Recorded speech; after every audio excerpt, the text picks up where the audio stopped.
¿Por qué la OEA, por qué los sistemas democráticos en el mundo, especialmente en América Latina, por qué Latinobarómetro nos dice año a año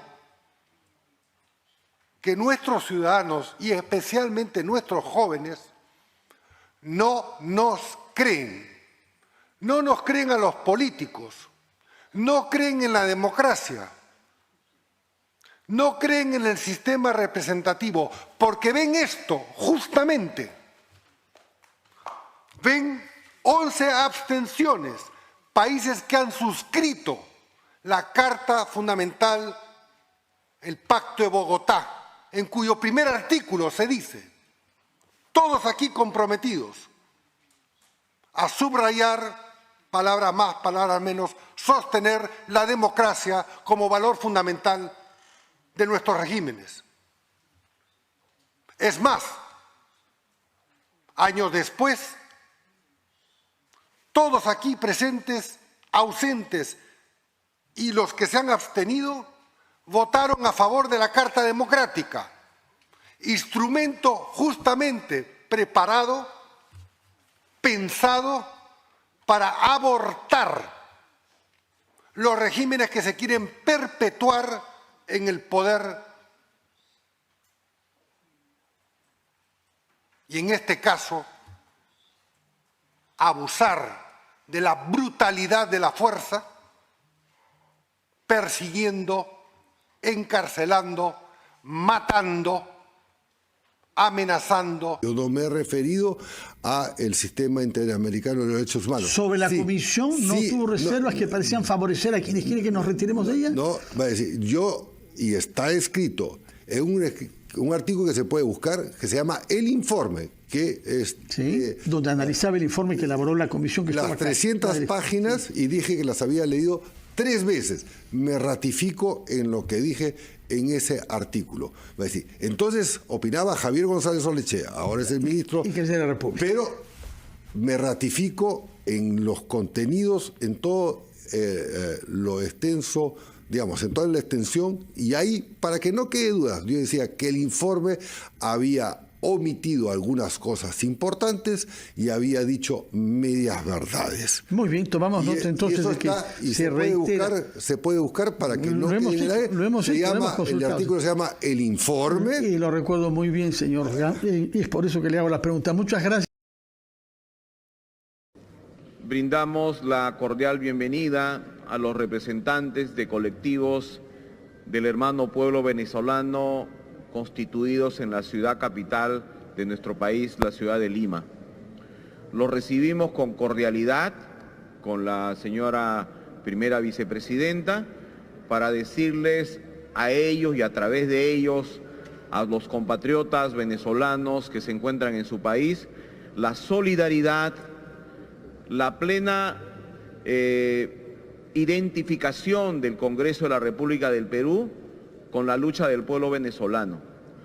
Ratificar que este pueblo, el Perú, y este Congreso, creemos en el sistema democrático, creemos en las libertades del ser humano, creemos en el respeto irrestricto de la vida de las personas y creemos que toda posibilidad de desarrollo y bienestar de nuestros pueblos se alcanza con el sistema democrático de libertades básicas y fundamentales.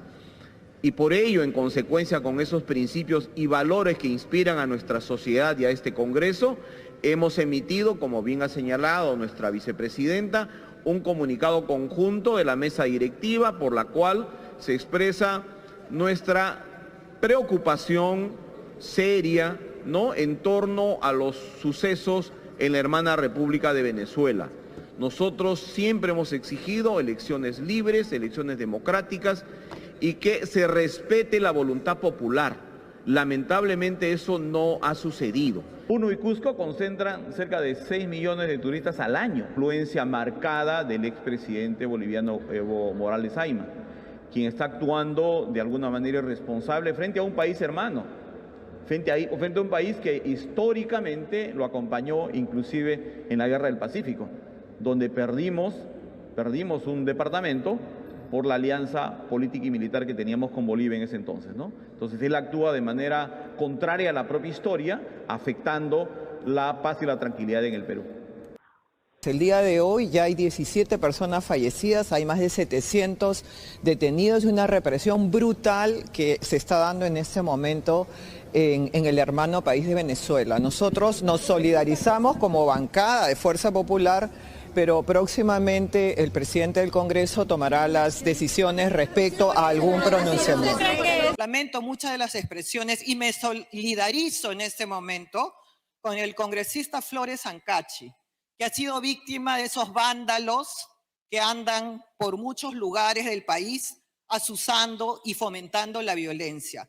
Lamento mucho lo que viene ocurriendo con los 400 policías víctimas de estas azonadas, de este vandalismo que viene ocurriendo. 400 policías heridos y nadie ha hablado una sola palabra sobre eso. También lamento los 4 miembros de la policía que se encuentran en UCI en este momento, heridos gravemente, y por supuesto el policía que ha sido víctima de terroristas, porque esa es la palabra, de vándalos que finalmente han acabado con su vida de la peor manera. Y por supuesto que lamento la vida también de las personas que han sufrido, por supuesto, los familiares que están sufriendo en ese momento. Seguramente muchas personas inocentes, víctimas de azuzadores. Pero no podemos decir de manera alguna que lo que hemos visto ayer, por ejemplo, en las imágenes, en los videos, donde familias con niños son atacadas, donde se les despoja de su vehículo, donde los amedrentan, podemos decir que son luchadores sociales, que son manifestaciones que realmente están a favor, digamos, de algún ideal. Eso es vandalismo puro y duro, y eso tiene que ser combatido por el Estado. Y el Estado tiene que ser fuerte. El Estado tiene que empezar a respetar el principio de autoridad tan perdido durante estos últimos 17 meses, en donde todo se permitía, en donde se pedía no criminalizar la protesta, en donde se decía vayamos a cerrar las minas, y luego vayamos como Estado a defender a los azuzadores, porque eso es lo que hacía acá el ministro Torres, lo que hacía la ministra Mirta Vázquez, lo que hacían quienes venían acá a azuzar la violencia y la división entre los peruanos. Lamentamos que haya ocurrido todo eso y que finalmente, después de 17 meses, tengamos los resultados. Un Congreso absolutamente desprestigiado. Y desprestigiado precisamente porque tuvimos una arremetida constante, diaria, todos los días. El ministro Vázquez, la ministra Chávez, los ministros que finalmente pedían a gritos el cierre del Congreso. Estos son los resultados que tenemos. Un Estado de Derecho, un Estado, por supuesto, quebrantado, un Estado débil, y estamos precisamente en ese momento, los miembros del Congreso, escuchando por fin a un gabinete que, como vuelvo a señalar, puede exhibir experiencia y que, por supuesto, nos está planteando los lineamientos de gobierno que corresponden de acuerdo a la Constitución de manera absolutamente seria y objetiva. Y eso es lo que esperábamos durante muchos años, durante todo este tiempo que pedíamos que vengan acá a explicarnos las políticas de Estado que tenían que implantar en nuestro país. 17 meses perdidos lamentablemente. Sino que además debe tener una posición clara respecto de los actos de violencia y vandalismo que se han desatado en algunas partes del país, así como se determinarán las responsabilidades penales por las muertes de los peruanos fallecidos en las últimas semanas. También es cierto que usted y los miembros de su gabinete tienen que tomar acciones claras y contundentes respecto de los responsables políticos que hay detrás de esta crisis. En la línea de lo anterior, señor presidente, a través suyo, Fuerza Popular exige 2 cosas. La primera es la expulsión del embajador de Bolivia, pues no se puede permitir la intromisión política de otros gobiernos y menos que ciudadanos de dicho país sean los responsables de instigar revueltas en el territorio patrio. Lo segundo es que ustedes le digan la verdad al país e informen sobre las acciones subversivas y de desmantelamiento de las instituciones que se han venido orquestando desde el gobierno del golpista Pedro Castillo, como esos prefectos y subprefectos que son los que han estado agitando durante todo este tiempo a nuestros compatriotas y de donde viene el dinero que se financia toda esta convulsión y violencia. Señor Otárola, usted viene al Pleno a solicitar el voto de confianza de la representación nacional. Para confiar requerimos gestos y compromisos claros como el que acabamos de mencionar. Por supuesto, luego de haber escuchado los lineamientos de trabajo y las políticas de gestión que este gabinete impulsará en cada sector, anuncio que Fuerza Popular, como una bancada democrática y que apuesta por la gobernabilidad y el desarrollo del país, le dará la confianza al gabinete Otárola, sin que esto quiera decir que le estamos dando un cheque en blanco. La comunidad internacional tiene que alzar su voz, pero creo que nadie puede hoy en día defender o aceptar lo que está pasando en ese país y cerrar los ojos. Y efectivamente, como dijo el canciller, nadie cree en los organismos internacionales, y ni los jóvenes, porque ven que no pasa nada. Sabemos que hay derechos que deben ser respetados. La protesta pacífica es un derecho del pueblo, pero tenemos que diferenciar la legítima protesta de los actos de terrorismo organizados, que tienen como antecedente los discursos de odio y las amenazas de quienes participaron en el plan del intento de golpe de Estado del 7 de diciembre, que anunciaban que correría sangre si ellos dejaban el poder. El bloqueo de carreteras, la toma de aeropuertos, el asalto a la propiedad pública y privada y atacar a las fuerzas del orden no son actos de protesta.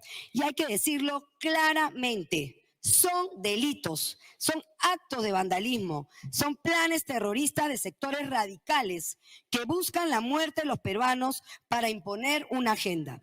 No permitamos que la izquierda radical nos imponga una agenda. No permitamos que los discursos separatistas que quieren violentar la soberanía nacional se impongan, porque eso también es un grave delito.